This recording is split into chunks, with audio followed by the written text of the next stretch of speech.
I'm Bruce Cunningham, Dean of the Sanford School of Public Policy. And on behalf of the School of Public Policy, I'd like to welcome all of you to America 2013, Challenges and Opportunities at Home and Abroad, a Terry Sanford Distinguished Lecture in the form of a conversation with Governor Jon Huntsman. We chose a fireside chat format for this event with Professor Phil Bennett serving as our interlocutor because we thought that the give and take would provide more of an opportunity for a dynamic exchange with our distinguished guests than is often the case with formal lectures on current events. This is the second of a two-part series. Governor Huntsman was here last fall when he discussed with Professor Fever the challenges and opportunities facing the United States at home and abroad, Part 1. Today, following our election of 2012, continuing political gridlock, and the increasing belligerence of North Korea, there is still a lot to talk about. So Governor Huntsman will discuss the challenges and opportunities facing our nation at home and abroad, Part 2. The Terry Sanford Distinguished Lecture was endowed by a gift to the university from the William R. Keenan Jr. Charitable Trust in honor of the late Terry Sanford and his extraordinary service. First as a member of the 82nd Airborne during World War II, then as the greatest governor in the history of North Carolina, as president of Duke for 15 years, as U.S. Senator from North Carolina, and finally as professor of the practice of public policy here at Duke at the school that bears his name. The purpose of the Sanford Lecture is to bring to campus men and women of the highest personal and professional stature to interact with the Duke community. Previous Sanford Lectures include 3 Nobel laureates and 4 heads of state, as well as Governor Huntsman himself. At the conclusion of the discussion, Professor Phil Bennett will open the floor to questions from the audience. Please remember to keep your questions brief and to the point. There are mics down here and upstairs, and as I mentioned earlier, if you can't see or you're tired of standing, it's being rebroadcast in room 04 at the back here. And now to introduce Governor Huntsman, I'd like to call on Professor Phil Bennett, the Eugene Professor of the Practice of Journalism and Public Policy at the Sanford School, who this week was part of a team that was awarded an IRE award. It stands for Investigative Reporters and Editors, for outstanding investigative work on a big project, big sky, big money, that looked at campaign finance in the post-Citizens United era. Phil? Thanks, Bruce. Welcome back, Governor. I've been asked to give a brief reintroduction of the governor because when you were here in the fall, quick, keep it brief. President Broadhead gave what I remember as a very lyrical presentation of your background. So if you want the rock and roll years, you'll either have to find those on YouTube or ask a question about it later. So I'm going to skip ahead a little. Jon Huntsman has a record for principled pragmatism and public service that resonates with the mission of institutions like the one that we're meeting in today. He began a career in government as a White House staff assistant to President Reagan. President George H.W. Bush appointed him as the ambassador to Singapore. At the time, he was the youngest U.S. ambassador appointed in 100 years. And he has held positions in the Department of Commerce and as Deputy U.S. Trade Representative. As governor of Utah between 2005 and 2009, he presided over strong economic growth, was reelected in a landslide, and left office with an 80% approval rating. In 2009, crossing party lines, he accepted President Obama's appointment to become ambassador to China. Fluent in Mandarin, he served in Beijing until 2011, when he returned to the United States and a short time later announced his candidacy for president. His campaign ended after he finished third in the New Hampshire Republican primary in early 2012. He has also been an executive of his family company, the Huntsman Corporation, and chairman of the board of the Huntsman Cancer Foundation. Again, welcome, Governor Huntsman. Thank you, Phil. Thank you.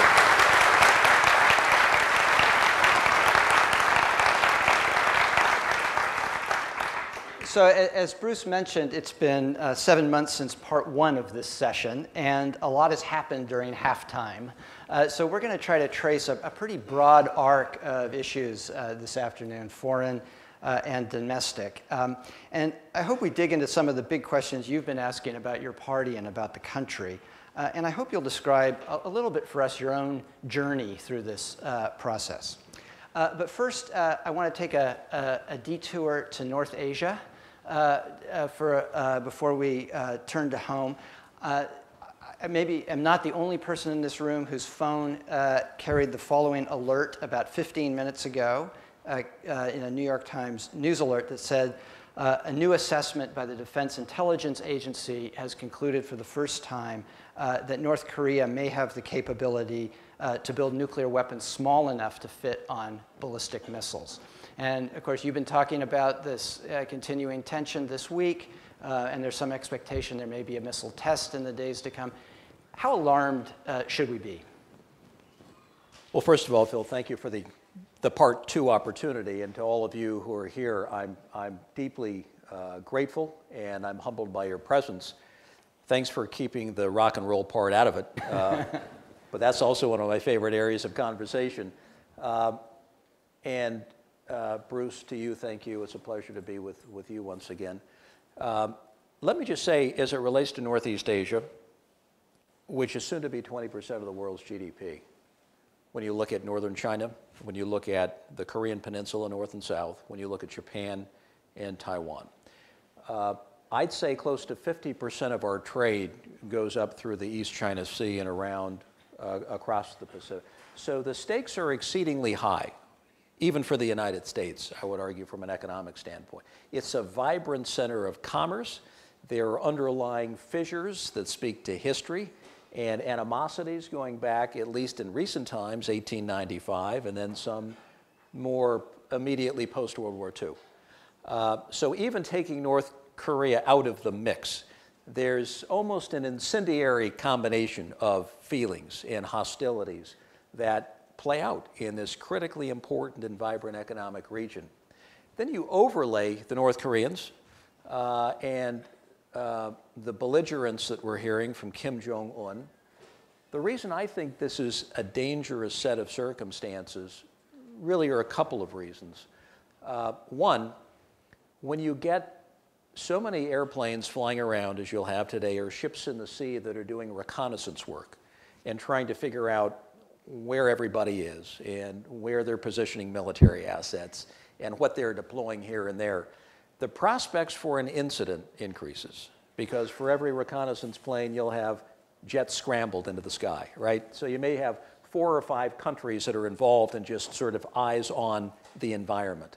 And then you add to that the ships in the sea that are doing the same thing, and you have choked sea lanes, and you have very crowded airspaces. And that ups mathematically the prospects for an incident, which is a tough set of circumstances just to begin with. The second part is you have the leader in North Korea, Kim Jong-un, 29 years old, a young man who is trying to prove his worth. He's trying to be like his dad, Kim Jong-il, and his grandfather, Kim Il-sung, who founded the country, and who was heroized, as is the entire Kim family. So how far will he take this to prove that he's got what it takes in order to lead? Clearly, the external saber-rattling out of North Korea, and I've seen this before, I've heard this music a time or 2 or 3 in the past, is always directed at a need to shore up bona fides domestically within North Korea. Kim Jong-un clearly has a need to prove himself, and he has to shore up support among the party and among the military. So they blow off a bomb. We respond by sanctions. They put an ICBM into the sky, the first ever, a satellite launch, right? And we tighten the sanctions from there, and we deploy a military-to-military set of exercises with the South, which is what we typically do this time of year. And so on and so forth, and the heat increases. And here we have a difficult set of circumstances, highly volatile, but one that is going to require some off-ramps, if you know what I mean. We have to figure out how North Korea will be able to find off-ramps that begin to diffuse and lessen the tension on the peninsula. I've seen this before. This is not unlike where we were 3 years ago. In fact, it may have been worse 3 years ago. They blew off a bomb, the second bomb in several years, in fall of 2009. The next year, they sunk a South Korean corvette Navy ship, killing 46 sailors. They shelled an island, South Korean sovereignty, but one that is sort of in dispute. And de-escalation had to occur then. And the Chinese government carried some very effective and very hard-hitting messages to North Korea at the time. I don't think most Americans will know about that. I don't think they'll ever fully understand the impact of China's shuttle diplomacy with North Korea, a country that has lied to the Chinese and that has cheated the Chinese. So the level of trust there is fragile. And I suspect that even as we sit here tonight, there is some shuttle diplomacy going on between Beijing and Pyongyang. And it's an interesting dynamic there because the old days with Mao Zedong and Kim Il-sung, partners in the Korean War. China lost 400,000 men in the Korean conflict, 1950 to 53, including the son of Mao Zedong, who was still buried there. And then you had Deng Xiaoping, who had a pretty good relationship with Kim Il-sung. Then you had Jiang Zemin. It was a little less. And then the fourth generation, Hu Jintao, Kim Il-sung had passed on by this point, and it was Kim Jong-il. Less of a relationship. He didn't visit China as much as his dad did, and really didn't much at all until the end of his life, when he, the very end, when he took the train in a couple of times. And now you've got the fifth generation of leaders in China, Xi Jinping, and Kim Jong-un, where there's no bond at all. And to work with China in the foreign ministry, as I have done, is to watch them grimace when North Korea comes up as part of your talking points. Do they like to work on North Korea issues? No. This is a sore spot, and it's one that has never produced a very happy outcome. And I've likened it to the crazy uncle who shows up on Thanksgiving, a little inebriated and wants to talk incessantly and threaten family members, and you just want to show them the exit as quickly as you can. And I think that's a little bit where China's come down on North Korea. Well, I think you've said that Dennis Rodman has had more FaceTime with Kim Jong-un than any Chinese leader in the current set. Strange as that sounds, that's the reality we live in today. So you've also said, though, that this crisis is, I think you described it as a huge opportunity for the United States and China. How's that the case? Well, I think increasingly our interests are aligned. In the old days, China, of course, they had more of a party-to-party, military-to-military relationship. They had nothing to lose. Today, China has the second largest economy in the world, and they have a thriving manufacturing base in Dongbei, in Manchuria. We're right across the Yalu River in the northeastern part of the country. I mean, to go there is to see manufacturing that produces goods for not only the vast domestic market, but indeed the region. So that is number one. China has an economy, and when people begin to make investment decisions based on the instability of the region and decide to go elsewhere, that hurts China. That's an immediate toll on their economic prospects. And you got to say what's in the head of the Chinese right now. If the economy doesn't work, if they can't produce 7, 8, 9% GDP growth year after year, the party loses legitimacy. And when the party loses legitimacy in Beijing, there isn't much else left. So the economy is terribly important to the fifth generation of China's leaders, as it was to the fourth. The second part of it is more the regional security overlay, and that is when you have the South Koreans begin to talk like Park Chung-hee did, who ran the country from 1961 until his assassination in 1979, about the nuclear option, about developing weapons of their own. And you get a new nationalist leader like Shinzo Abe in Japan, where there may be talk about doing the same thing against, I think, Article 7 of the Security Alliance. That's when China says we could have a nightmare scenario play out here in Northeast Asia, and that is a nuclearized neighborhood, one that increasingly produces an arms race that isn't good for anybody. And I think those two things, more than anything else, are keeping China very focused on doing the right thing. They don't need the United States to push them. They know that this is an issue for them, for their neighborhood, and for their future prospects. Let me just ask one more question about this relationship. You've said many times that the relationship between the United States and China is the most important relationship of the 21st century, and yet it's never been easy. And even between the time you were here last and today, you had an invitation withdrawn, I believe, which is to go and speak in China, which is an extraordinary step towards a former U.S. ambassador. In President Xi and the fifth generation, what do you see as the principal challenges and opportunities for this administration and others that might follow during this leadership period? Well, first of all, let's put it in perspective between the United States and China. We have a marriage, and divorce isn't an option. You just have to make the damn thing work. And that's the hard part. And that's what the political class doesn't want to recognize. It's easier to brush it aside. It's easier to criticize during political debates. But the fact is, you have a relationship so intertwined and so economically interdependent that you have to make it work. We're now the only two countries of the world on the world stage, which presents a new set of challenges. We have a global relationship. We've never had a global relationship before. We're trying to figure out how to make that work. And China certainly has never had a global relationship. They're trying to make that part of it work, not knowing quite with any degree of certainty what role they want to play in the world. This is altogether new. They've never been forced into a position where you have to be a global leader now. You have to take tough choices on third world conflicts. You have to get involved in debt issues in Western Europe. This isn't what China bargained for. But now they're a world leader. They're the second largest economy in the world with a growing military. They have to rise to the occasion and assume some responsibility. And therein lies part of the challenge, but also some opportunity. So you have, with the rise of Xi Jinping, who is 59 years old, a princeling in the sense that he is the son of a former deputy prime minister. He's now successfully consolidated total power in China. And what I mean by that is he got the head of the party position in November of last year at the 18th Party Congress. So the party congresses in China occur every 5 years, and they have since the death of Mao Zedong in 1976. Then they have the People's Congresses, like we just got through in March, about every year.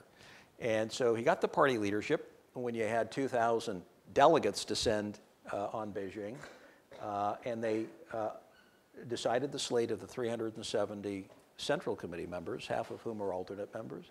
They decided the 25 members of the Politburo, and they chopped off on not 9, but 7 members of the Standing Committee of the Politburo. And so Xi Jinping rose as number 1 in the party.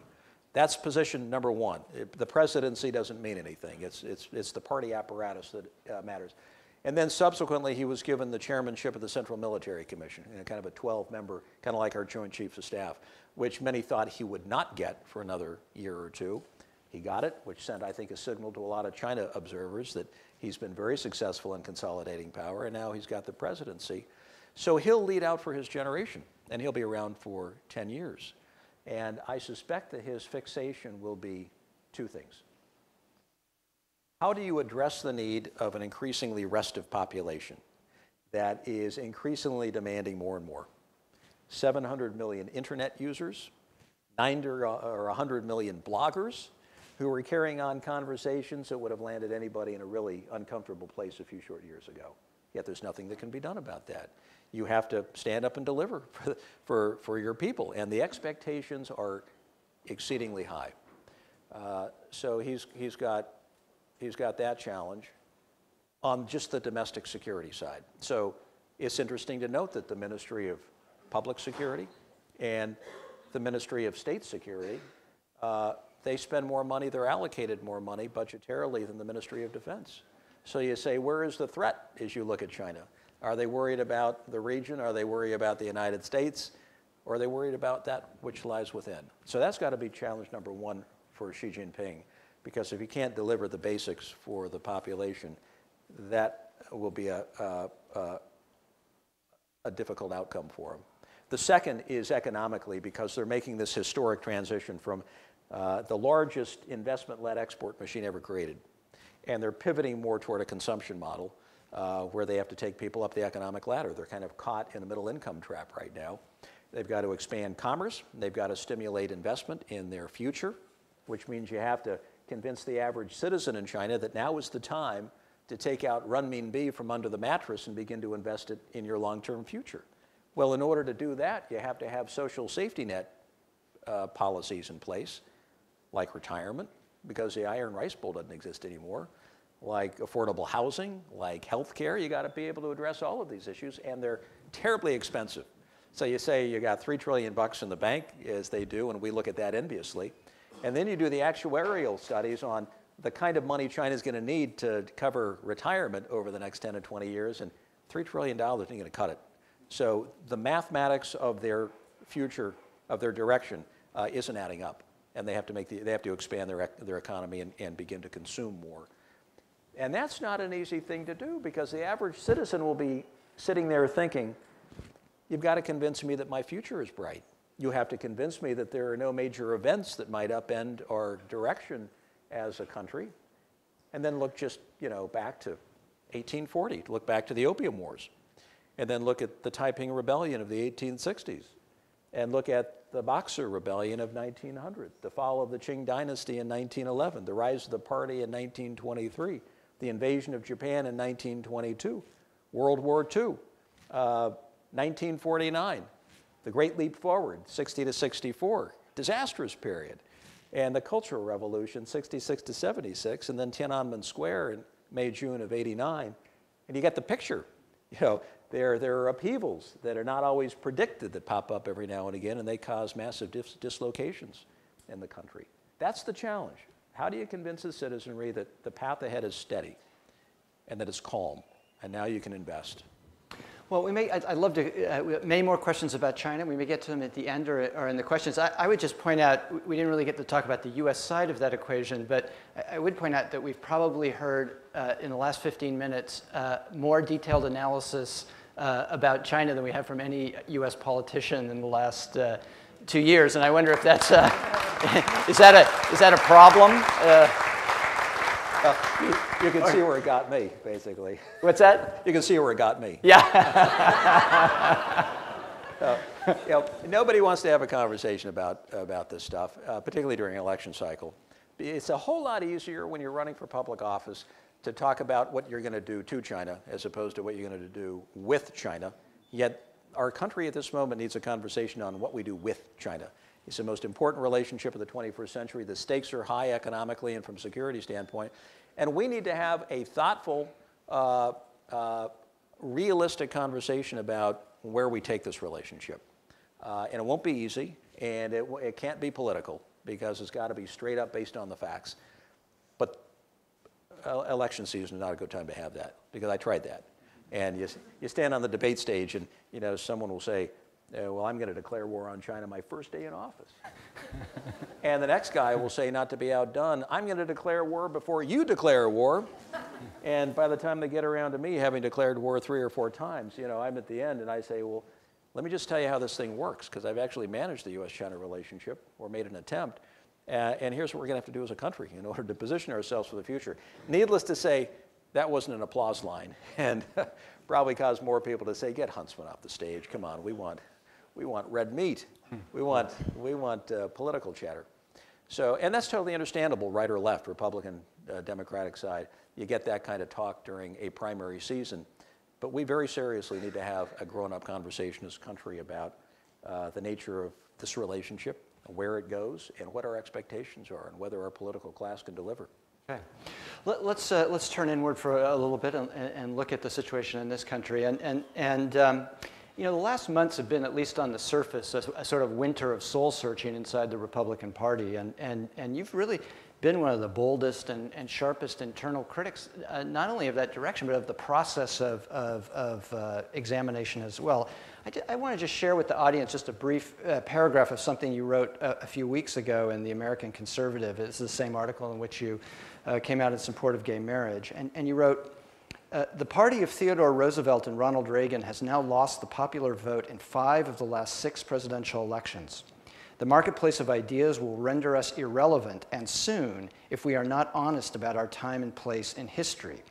Unfortunately, much of the discussion is focused on cosmetic solutions to, say, our underperformance among ethnic and young voters. This is a mistake. We cannot cross this river by feeling for stones.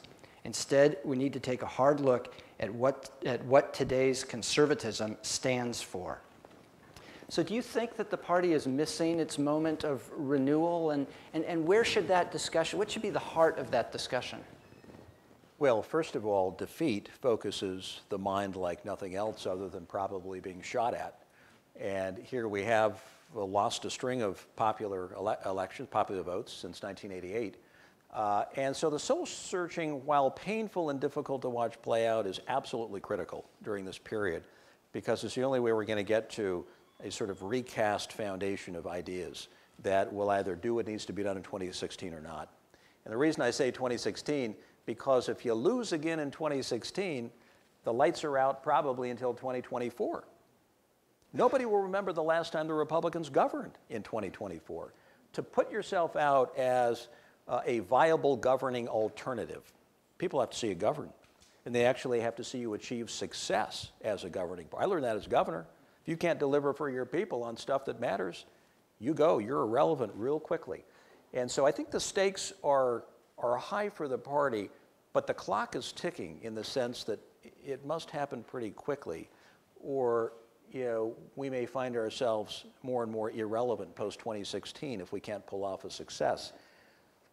Now, I think the time is right for a good rehashing of Republican themes because we've been fixated on issues past and present and not a whole lot on the future.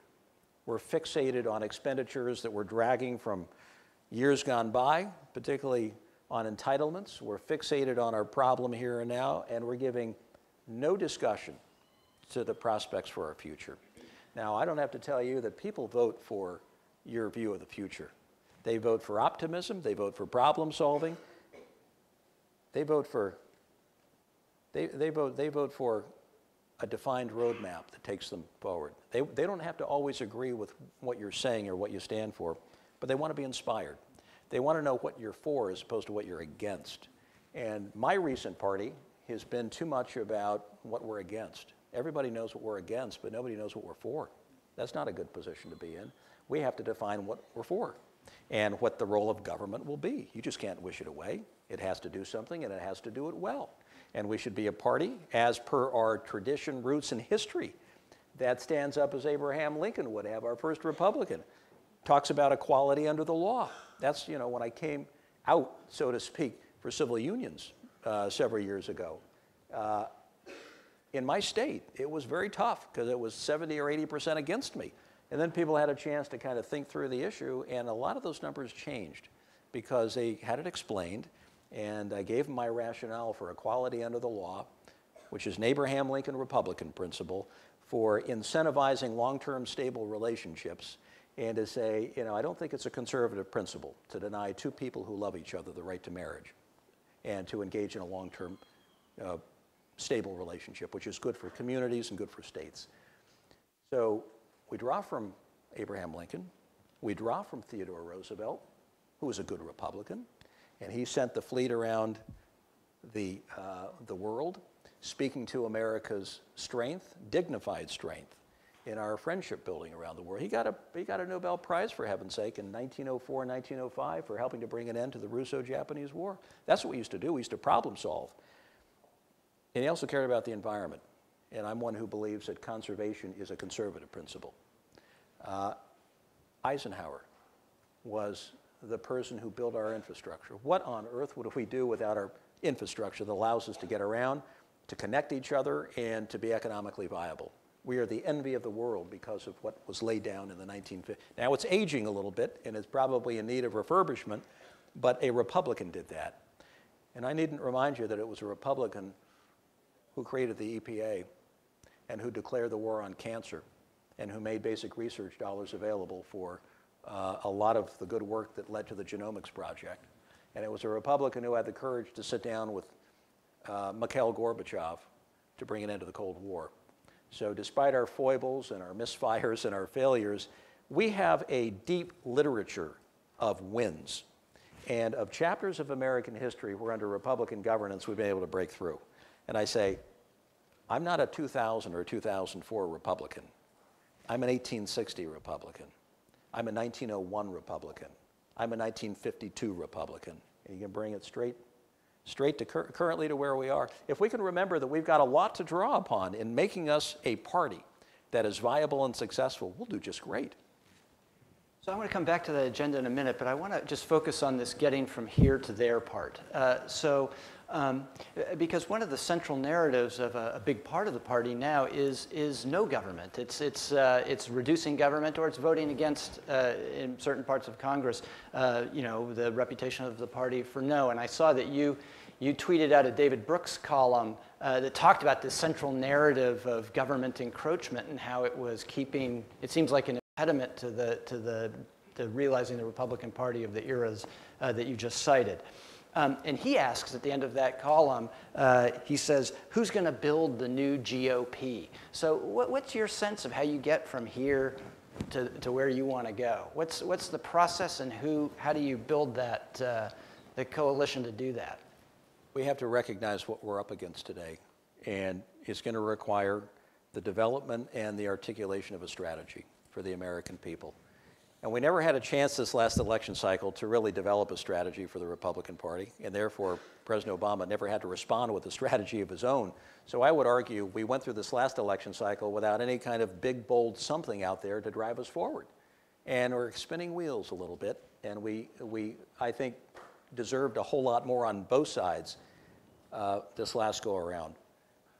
But we have to remember that a big part of where we are is driven by an economy where money managers and investors and technologists have done a whole lot better.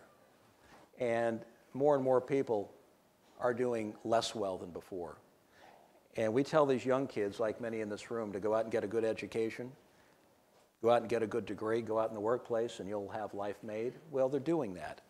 And they're finding that they're making 7% less than those who graduated and went out in the workforce in 2007.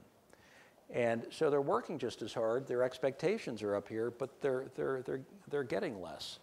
And we somehow have to talk about our prospects for growth going forward, and not be afraid to talk about things like basic investment in research and development, about supporting our higher education system, which is the envy of the world, from which we're going to get all kinds of innovations that will fuel this economy going forward. We shouldn't shy away from talking about education reform. During the primary phase of the campaign, we never talked about education. It's almost like we just gave it up. And whenever somebody did talk about education, it was, well, I'm in favor of doing away with the education department. And I could just hear that hit the ears of the American people with a thud. Now, maybe if it were explained in detail to the Americans, they might arrive at the same conclusion, but we never had that conversation. So it's how we are able to recognize this moment in history. This is not a cyclical phenomenon we're up against. This is a structural problem that we face. And the structural problem is producing debt, and it's producing structural unemployment, the likes of which we haven't seen before, certainly since the Great Depression. And that is leaving a lot more people hopeless about their prospects going forward. And I've always thought that Republicans could capture the high ground by addressing that sense of despair through an articulation of real opportunity to get things going again. People want to know there's going to be a better tomorrow. And in this country, we've always somehow managed to produce a better tomorrow. And the minute that optimism diminishes, so the level of pessimism now in the country is running pretty high based upon most polls. And it's directly linked to people's view of where they are economically, no surprise. And we've had a couple of serious body blows that have left us a little more insecure as a people. 9/11. Me personally, I'm still trying to put that in perspective. How did we get to where we are? We were hit hard, nobody expected it. It totally changed our foreign policy. It created this garrison state that we now find ourselves in. Just go to the airport sometime soon, you'll know what I'm talking about. And how do we unwind that in ways that speak to greater freedom for our citizens? And then we were hit after 9/11 by the economic storm that ravaged every citizen somehow, some way. And we're still dealing with that one. And all the while, China's moved up. And as you look out kind of in the rearview mirror, you see another country growing closer and closer to where we are in terms of our economic performance. And that gives a sense of despair to a lot of people. And it's left us a little insecure. Yeah. Do you need a third party to be able to express those views as a conservative? Our system was built on the premise of two parties, and I think two parties work. In fact, if you're a Republican or not, you should be cheering for a strong two-party system, which we don't have today. We have a dominant one party, we have a weakened second party, which is not good for anybody. You don't get the rigors of debate and the policy options that are put forward to the American people like you would otherwise with two competent parties going at it. Time will tell if it morphs into something else, but I will tell you this. The fastest growing party in the country today is the unaffiliated party, even in the red state of Utah. A lot of young people here, I know exactly what you are. You don't have to tell me. You're unaffiliated. You know, in my years growing up in school, it was the young Democrats, the young Republicans, the young socialists, the young libertarians, the young vegetarians, whatever, and everyone kind of affiliates.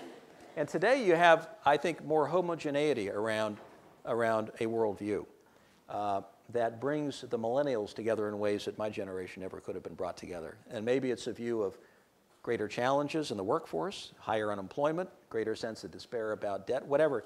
I have hope in the sense that the millennials are congealing in ways that we couldn't, but it also produces a higher level of unaffiliated voters.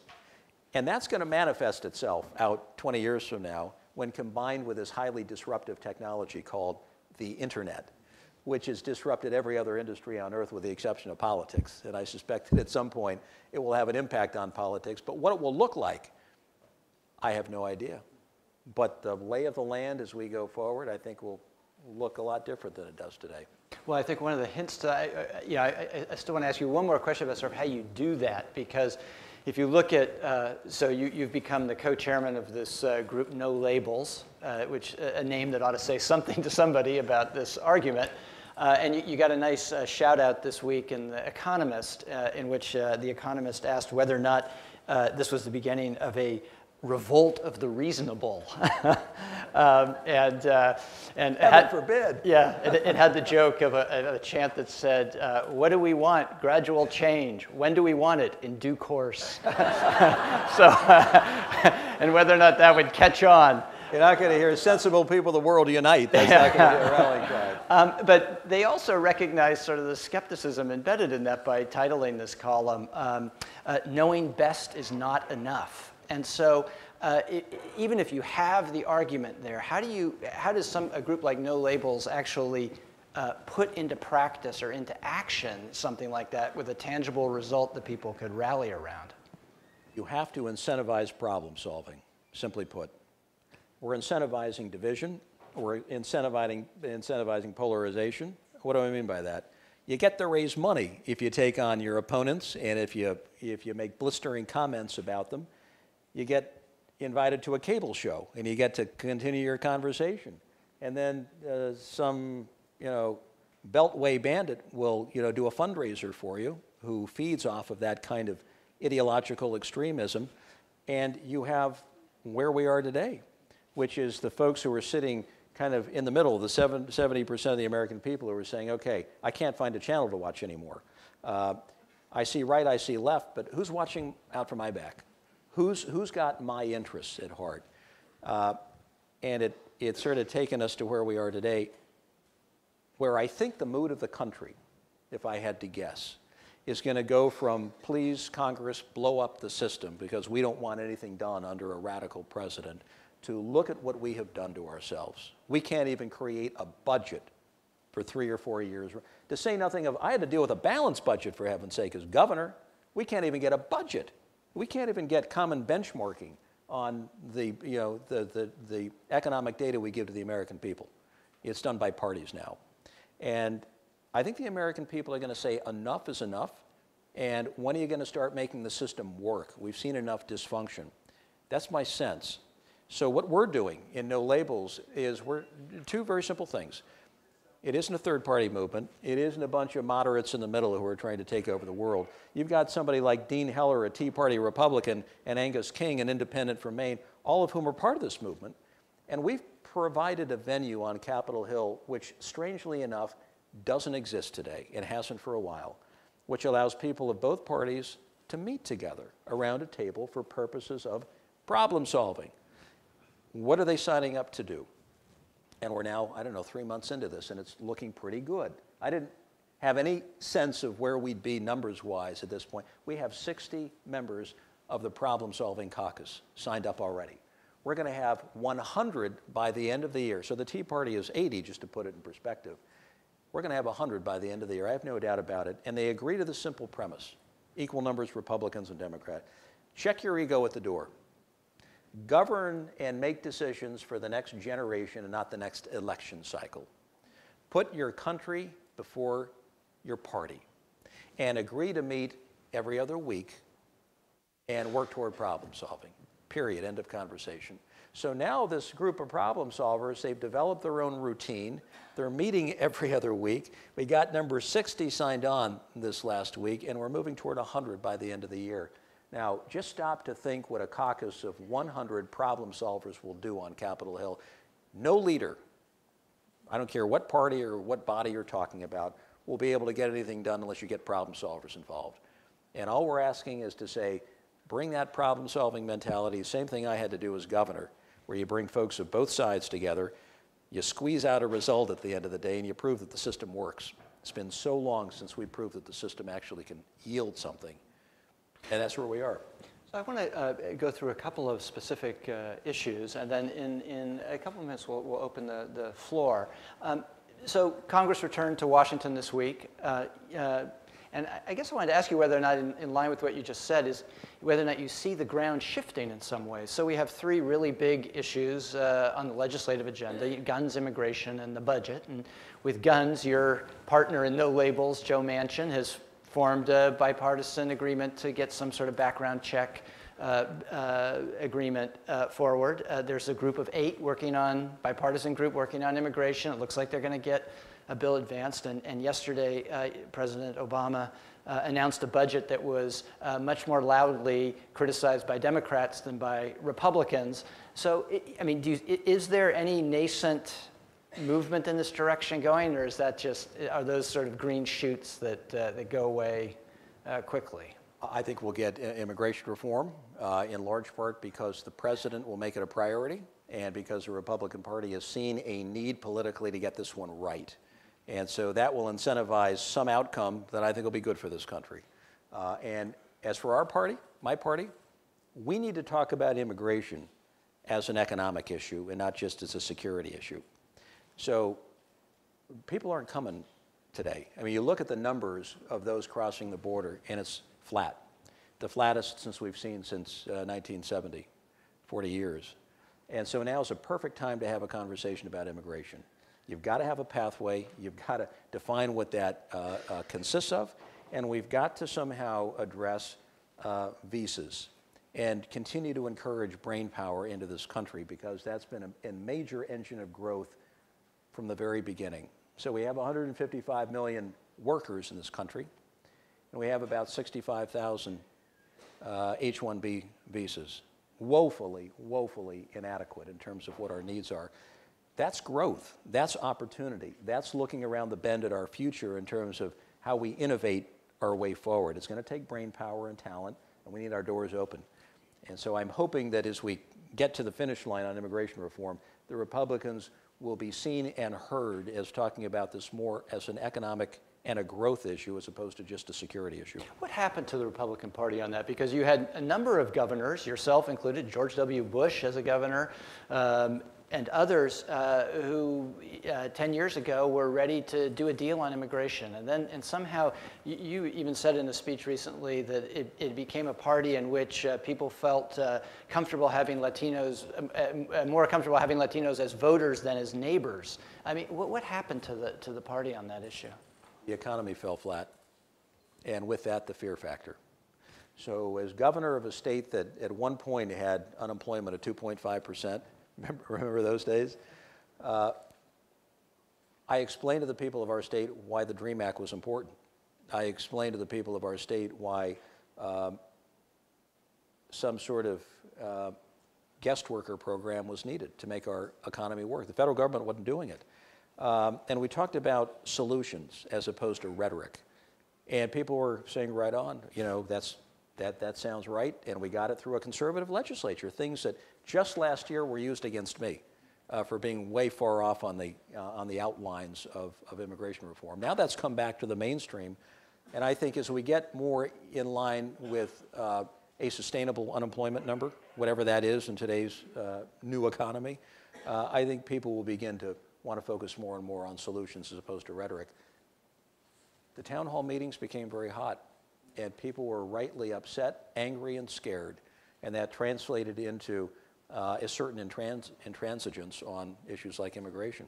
Do you see the same case with climate change? I mean, so you got you know, really attacked for saying what seemed to be you know, at least public opinion polls showed was the prevailing view, and certainly the prevailing science. So like immigration, is that an attitudinal thing that shifts in function of the economy? Can you reel that back in the party? You were the only person standing up on the stage saying, I believe in evolution and I believe in climate change.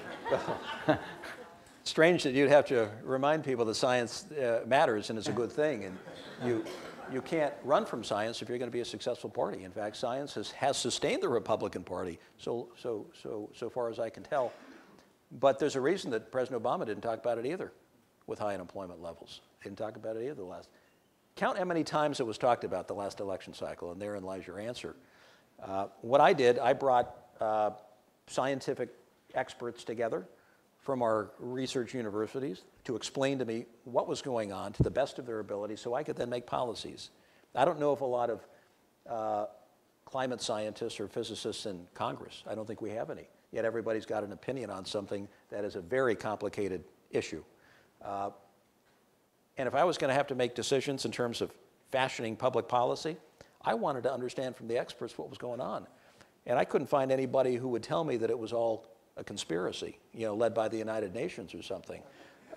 They said, you know, here's the benchmarking, and here's what's happening, and we're not quite sure why or where it goes, but here are some possible fixes. And then I went to the business community. I mean, the big oil folks and others, and they'd say, yeah, we've got to do something too, because we recognize the same thing is going on.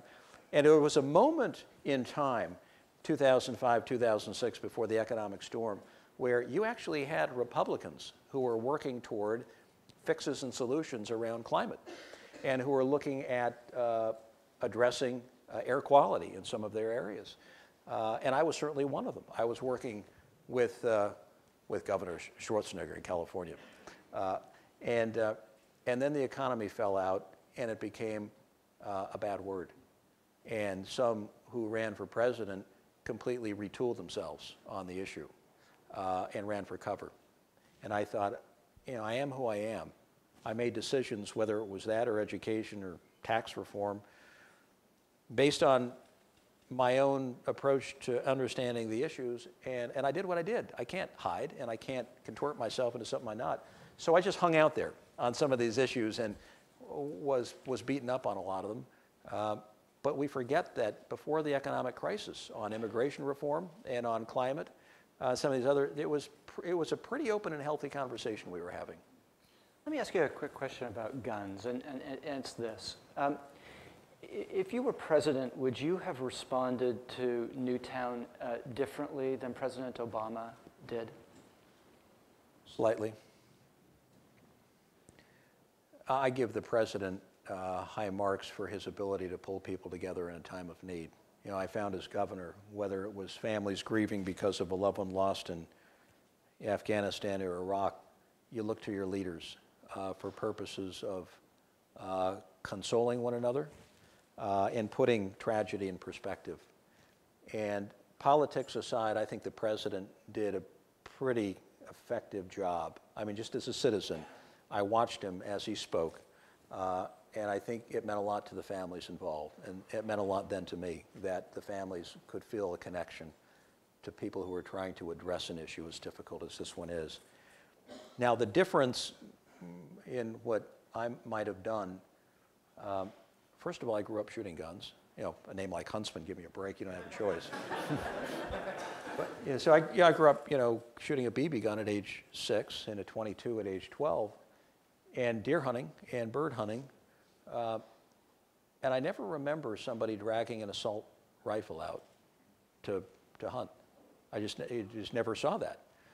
And I never heard anyone complaining in those days, whether it was a 30-06 or a 30-30 or a 20 or shotguns 20 or 12 gauge, that they didn't have enough firepower.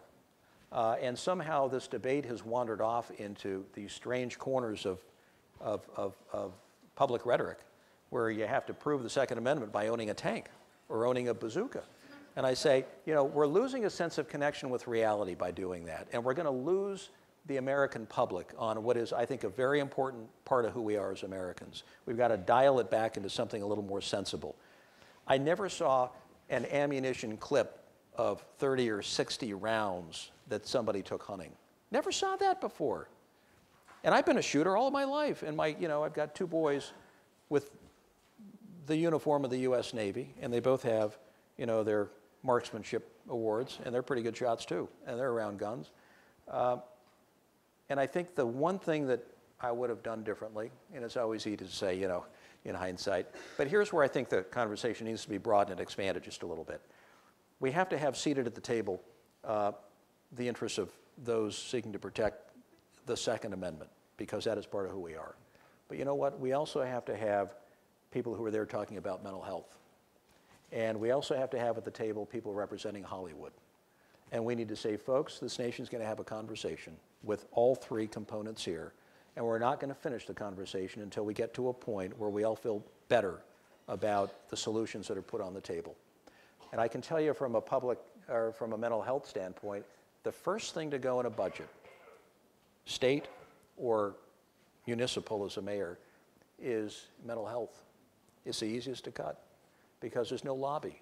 It's a hard issue to get out there and turn into something that people are really kind of riveted by, and it's cut. And what does that produce? It produces a lot of people who have very legitimate needs who are walking the streets. It means that public safety has to step up, and they end up putting a lot of people in jail who don't need to be there. And they're assuming and incurring a lot of costs that nobody planned on. So that has to be part of our conversation. And the way in which we have presented violence to the younger generation, we've somehow legitimized violence in the way that we do video games. And I think there's something there that legitimately needs a community conversation. I'm a rock and roller. I'm wide open about, pushing the envelope on music and expression. But we've gone, I think, a little bit far in the way that we've glorified violence. And that has to be part of the conversation, too. And I think that combination of elements, I think, could be added to where we are today. Let me just finish this bit about issues, just asking a little bit about too big to fail. So you've been an outspoken opponent of too big to fail, and have suggested a number of times that the Dodd-Frank legislation didn't go far enough or didn't do enough, and have even said that the seeds of the next economic crisis are present in that, somehow in that failure to reform or to break down big banks. What can be done now about the banks, do you think? And I also want to tack on to that question, the question about accountability of executives. No Wall Street executive has been charged with a crime in relation to the financial meltdown. And some people think that that's been the result of not aggressive enough work by the Department of Justice. What's your view of that? And maybe if you could tackle both that banks question and the executive aspect of it. Well, we're all where we are, in part, economically speaking, because of the bad behavior on Wall Street. There was a fundamental breach of ethics that we need to recognize. And people pushed the envelope in fashioning financial instruments that any sound economist would have said, that doesn't make sense. That leverage ratio is going way too far.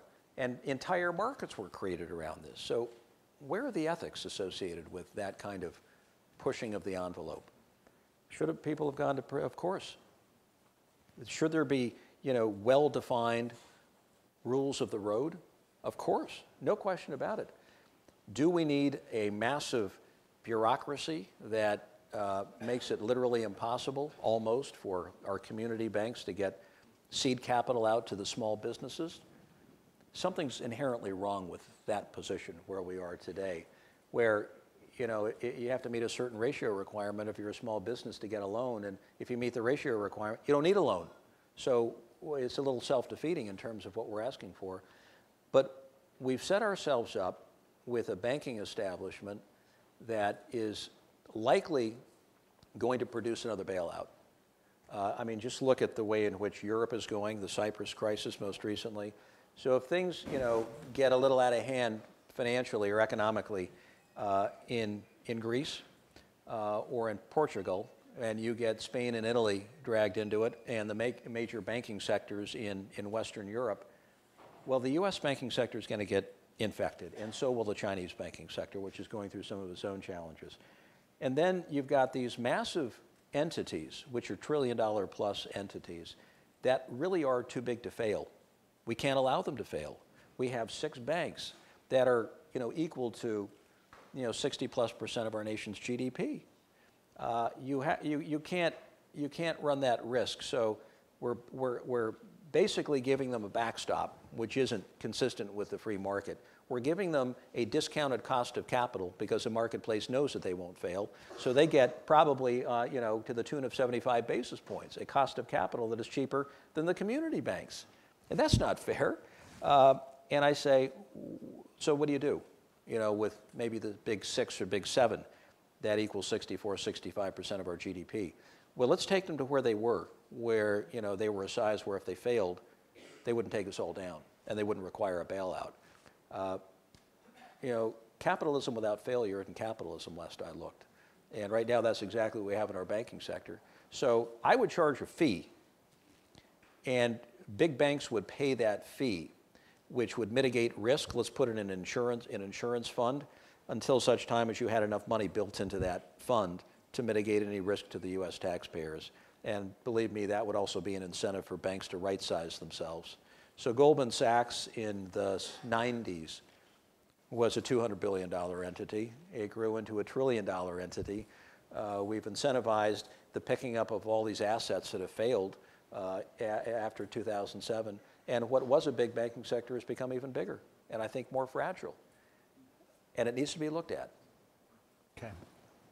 Along with our Defense Department procurement practices, which I think suffer some other challenges that really do need to be addressed.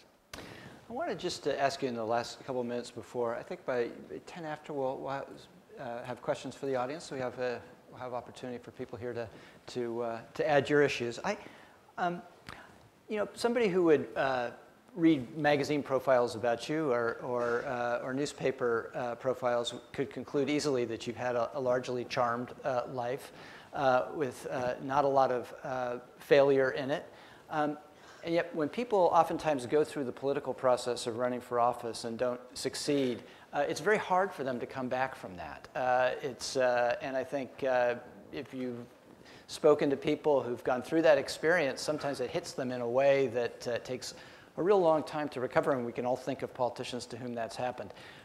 Why didn't that happen to you? How did you recover from that? And where are you getting your energy now to continue a pretty robust schedule of continuing to push for your message or put out your message? Well, I'm certainly not an exemplar in any way that people should look to. I'm committed to making the world a better place, and I refuse to let cynicism infect my brain, because I see cynicism and fear as 2 of the great drivers of bad outcomes in this country. Cynicism in the sense that when people become infected with cynicism, all they can talk about is that which is bad and that which is wrong. And they miss the side of the balance sheet that says we're still a pretty good country, and we have enormous strengths right here at home that sometimes we forget to talk about. And fear, because particularly young people, they never maximize their potential because of fear of failure, fear of trying, fear of embarrassing themselves. And there's no greater way to embarrass yourself than in the public milieu, running for public office. So do you try and fail? Absolutely. Does it hurt? yeah, nothing hurts more than a public failure.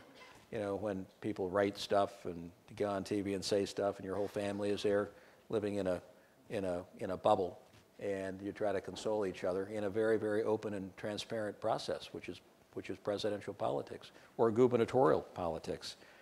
And so I was born in the Navy, and we didn't have a family business when I grew up. That came later. But I always remember my ancestors. They were proud public servants of their country. So my grandfather, Huntsman, was a public school teacher. He taught music. And he retired as principal of Los Altos High School in the Bay Area. And my other grandfather was head of the hardware store in Palo Alto. He later became mayor of Palo Alto for 2 years. They didn't elect mayors then. They just appointed him because Palo Alto was just Stanford University and a lot of undervalued real estate at the time. And they impacted me enormously. Their sense of public, they were simple guys. They were public servants. My grandfather Huntsman would have said there's no higher calling than being an educator. That's how you serve the public. And there's no greater way to give back than doing that. His son, my dad, became a business guy, and it broke his dad's heart because he failed in his pursuit to be an educator and was diminished in terms of my grandfather's worldview. So that left an indelible impact, the importance of giving back and figuring out some way of leaving the world a better place.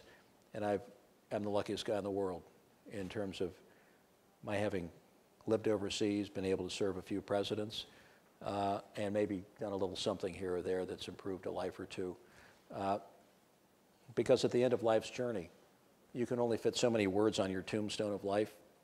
And I've noticed when I had to speak at, those funerals for servicemen and women, in our case, only servicemen, lost in the theater of combat, nobody cares about what's in your bank account, and nobody cares about the positions of privilege you've had in life. All they care about is what you've done to enhance the lives of others. And the only way to do that is through service. That's the only word you want on your tombstone of life. And that's why I think this school is so important, not to put in a plug for the Sanford School, but I hope the students here just promise me this. You'll go out as you're walking through this bucolic campus, and you'll just stop for a moment, and you'll take a big, deep breath. And you'll look around at the surroundings, and you'll say, my, am I lucky to be here. I am one of the fortunate few in a world of almost 8 billion people. I get to walk this campus. I get to study at this campus, one of the greatest institutions in the world. And you're being mentored and taught by the best of them, and then you're going to go out with the very real prospect that you can bring about change. You're not going to be average. You're going to be way above average because of your training and because of the network of friends and mentors that you will have brought along. And so don't get cynical. Remember where you are, but also the enormous obligation that your education and upbringing, I don't care where you're from, what neighborhood or what country, what that means in terms of what will be expected of you going forward. The stakes are going to be exceedingly high, but so will be the opportunities.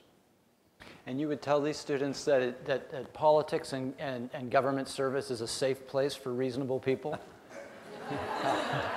Come on, here they are. I would say if you're not willing to step up and do it, somebody else will.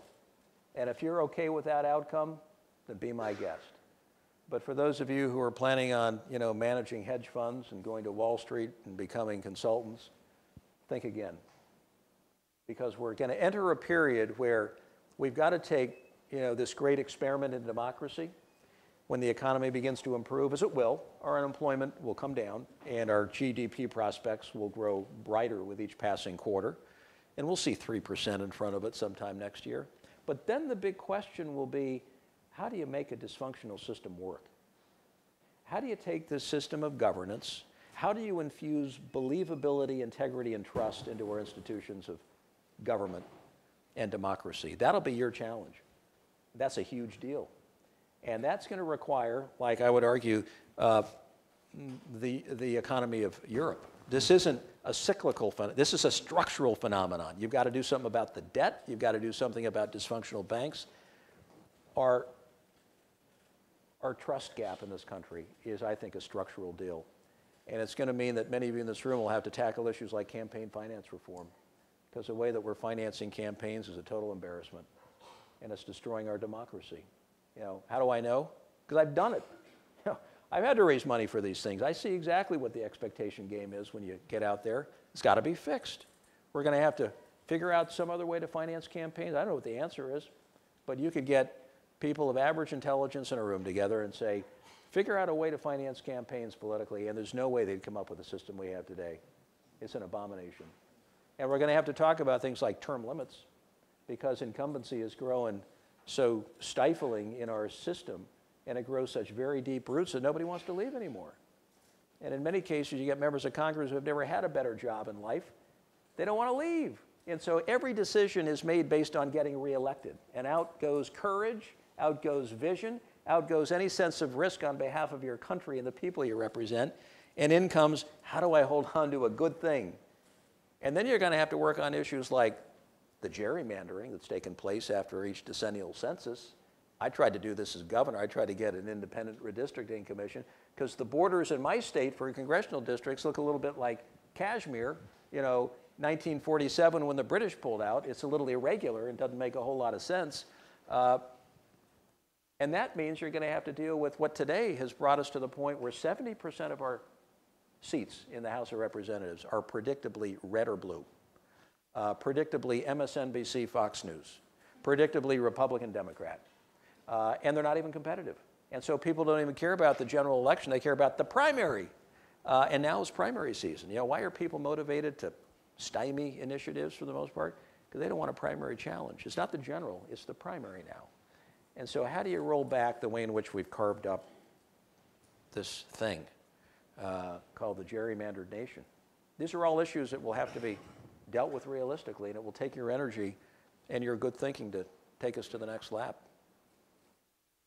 So there are microphones around the room, and we'll open up the floor. Is there one? There's one up here, too? Okay. Why don't you tell us who you are and ask your question? Hi, Governor Huntsman. My name is Anand. I'm a sophomore, and I'd like to thank you, first of all, for coming here. Thank you. My question is to turn this back to China. And I was wondering, since 2009, 2010, and even now, China has adopted a set of behaviors that you could basically loosely classify as being... You speak into the microphone just a little bit there. Yeah. China has adopted a set of behaviors that has been loosely classified as an assertive strategic posture. And I was wondering if you could speak to the factors that motivate this behavior. And I was wondering if you could maybe share us some of your thoughts on the prospects of long-term U.S.-China strategic cooperation. Thank you. Well, in short, we're at the end of the Deng Xiaoping dynasty. What do I mean by that? So Deng, who rose in the post-Huang Hua period, was after the Gang of Four and the death of Mao in '76. He left a legacy, which was open diplomatic engagement with the world, including the United States 40 plus years ago, open economic engagement with the world, and primacy of the party. There will be no challenger to the Communist Party. What is the party? 80 million members in 3,500 outposts around the country. It's the only organizing force that matters in China. So now you have the rise of the fifth generation with Xi Jinping. It's the beginning of a new dynasty altogether. Why do I say that? I say that because he's the first leader not anointed by Deng Xiaoping. Hu Jintao was the last of them anointed personally by Deng Xiaoping. And so what will be important for Xi Jinping to establish for the world? He has three questions that the whole world is waiting for him to answer, and they're not going to be easy to answer, but he'll have to address them. One of them is China becoming more hardline domestically? Yep. The second will be, is China becoming more nationalistic in terms of its corporate or economic policy making? Third is China becoming more assertive internationally with the recent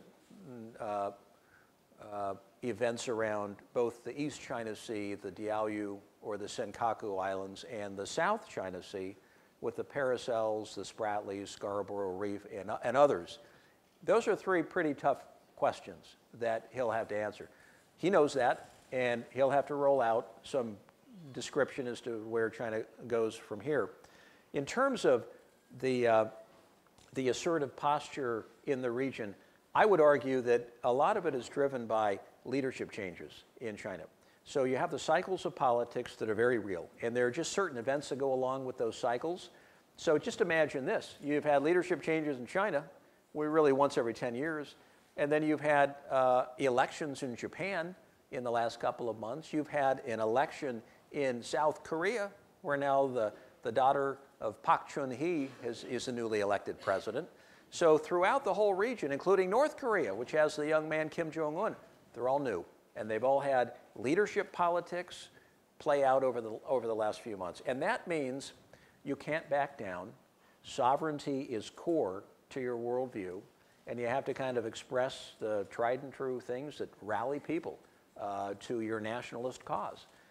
My guess is that the island issue will begin to simmer down a bit because politics will be behind us.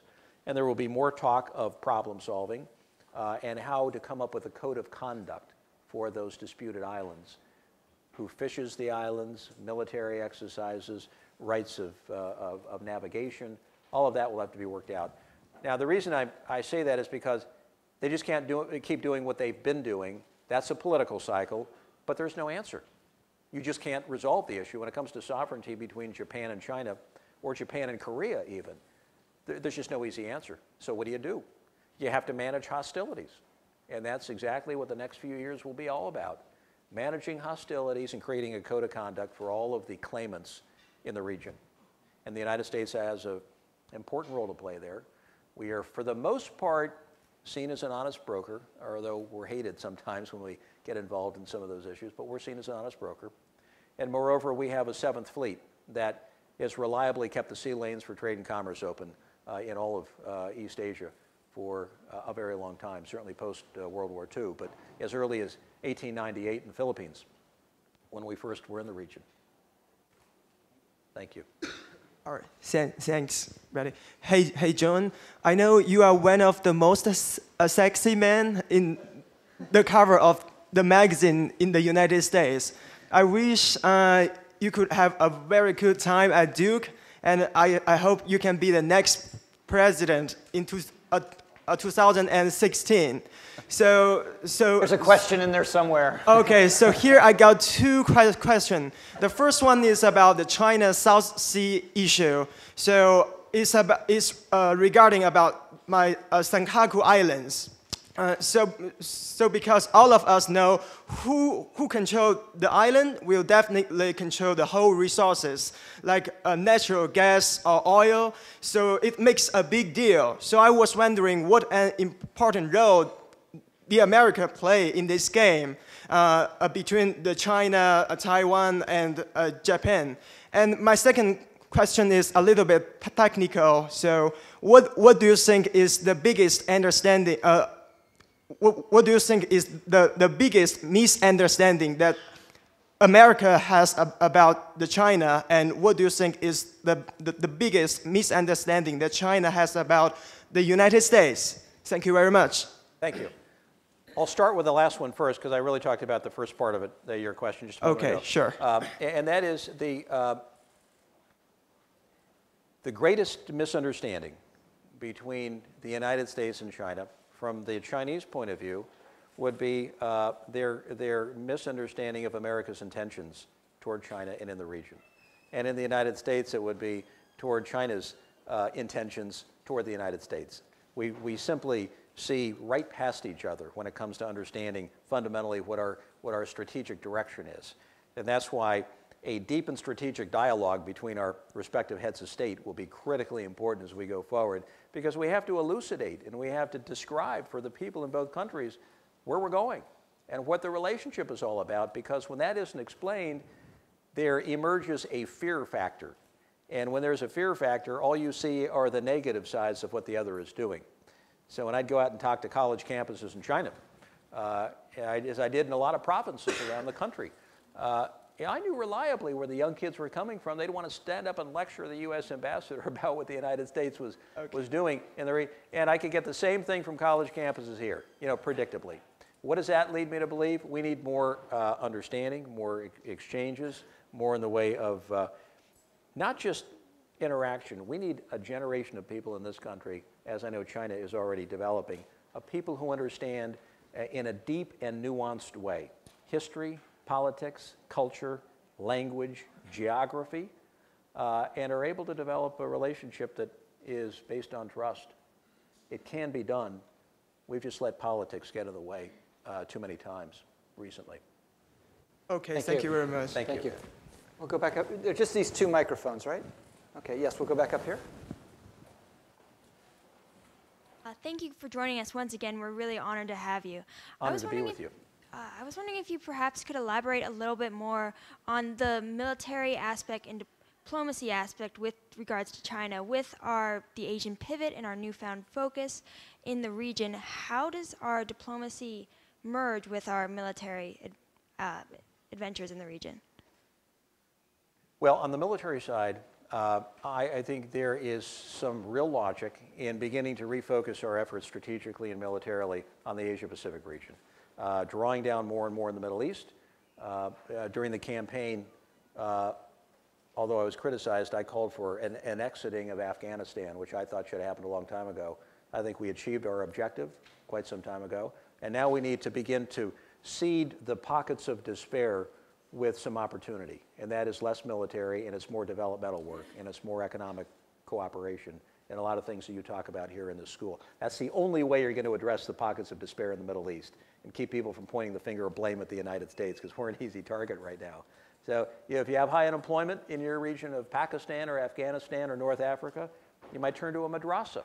And the madrasa movement will begin to teach you whatever it does, and the U.S. is always going to come out diminished in that process.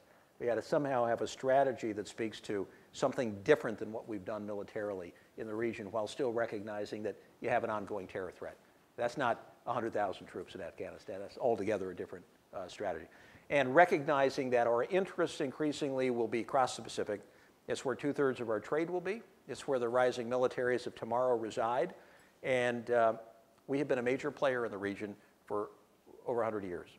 And so the pivot talk, I'm a little perplexed by that. I'm not quite sure what the pivot means. And I think there are a lot on the Asia-Pacific side who don't know what the pivot means. And so into that void, they describe for themselves what the U.S. is or isn't doing. I think the president would have been well served by defining an economic strategy along with a diplomatic strategy that went along with that. We'll call it a rebalancing of military assets, which includes, in short, 2,000 plus Marines in Darwin, Australia, perhaps another carrier battle group to join the 3rd Fleet and the 7th Fleet, and the redeployment or the plus up of certain air assets in the region, and some littoral combat ships that are more nimble and easier to deploy that are stationed, for example, in Singapore as opposed to other places. So there's been a plus up a little bit in some of the assets that have been sent to the region, but not enough to say that there's been a total rebalancing, because we've been in the Asia-Pacific operating region for a very, very long time. But I think we missed on an opportunity to fill that void with greater definition around a diplomatic strategy and indeed an economic and trade strategy as well. Yes, hi. Thank you for being here, Governor Huntsman. Thank you. My name is Jon Huntsman, and I'm a PhD student here at the Sanford School. My question is about education. I know you have an opinion on this, having implemented a voucher system in the state of Utah a number of years ago. I'm curious, in a party that is focused on budget cuts to education in recent years, what areas of education would you feel comfortable investing in? I know the president has proposed universal pre-K as an option. Yeah. I'm just curious if some of your thoughts on that. I'll tell you what I did when I was elected, because I thought about my grandfather Huntsman, who always taught me that teachers are preeminent. They're no better. And so that carried with me. When we made the economy really hum, and we had the largest surplus that we'd ever seen in the history of the state, the first thing I did was pay teachers more, the highest they'd ever been paid.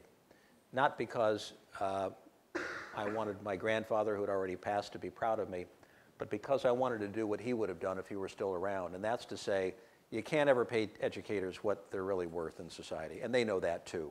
But there is something more than what we're doing today. But what it also does is it encourages the top third of graduating students to go into education, as opposed to those who just say, I have no other choice, I'll just do it. I wanted to establish that fact. Second, I found probably the most efficacious use of money was raising 7 kids. You know, we've got kind of a veritable, you know, clinical trial going on in our own home. So I've seen what works and what doesn't. You know, I'm raising a Chinese daughter. I'm raising an Indian daughter, aside from our own. If you can hit the mark before age 7 on literacy and numeracy, you know, it doesn't take Piaget to explain this one to you. You know, you've either locked in those pillars of literacy or not by age 6, 7, or 8. And if you haven't, you're going to be paying a whole lot more downstream for remediation costs. And that's where our education system today, I think, is really hobbled. We don't get it right in the front end. And I think that investment early on is absolutely worth its weight in whatever the appropriation is. And I think it's more and more we're likely to focus more of our educational dollars going forward. Thank you. Thank you. Yes? Do you want to be the next president in the United States? Well, I already went through that one time, and I got a crystal clear answer from the American people, at least in the early primary phase.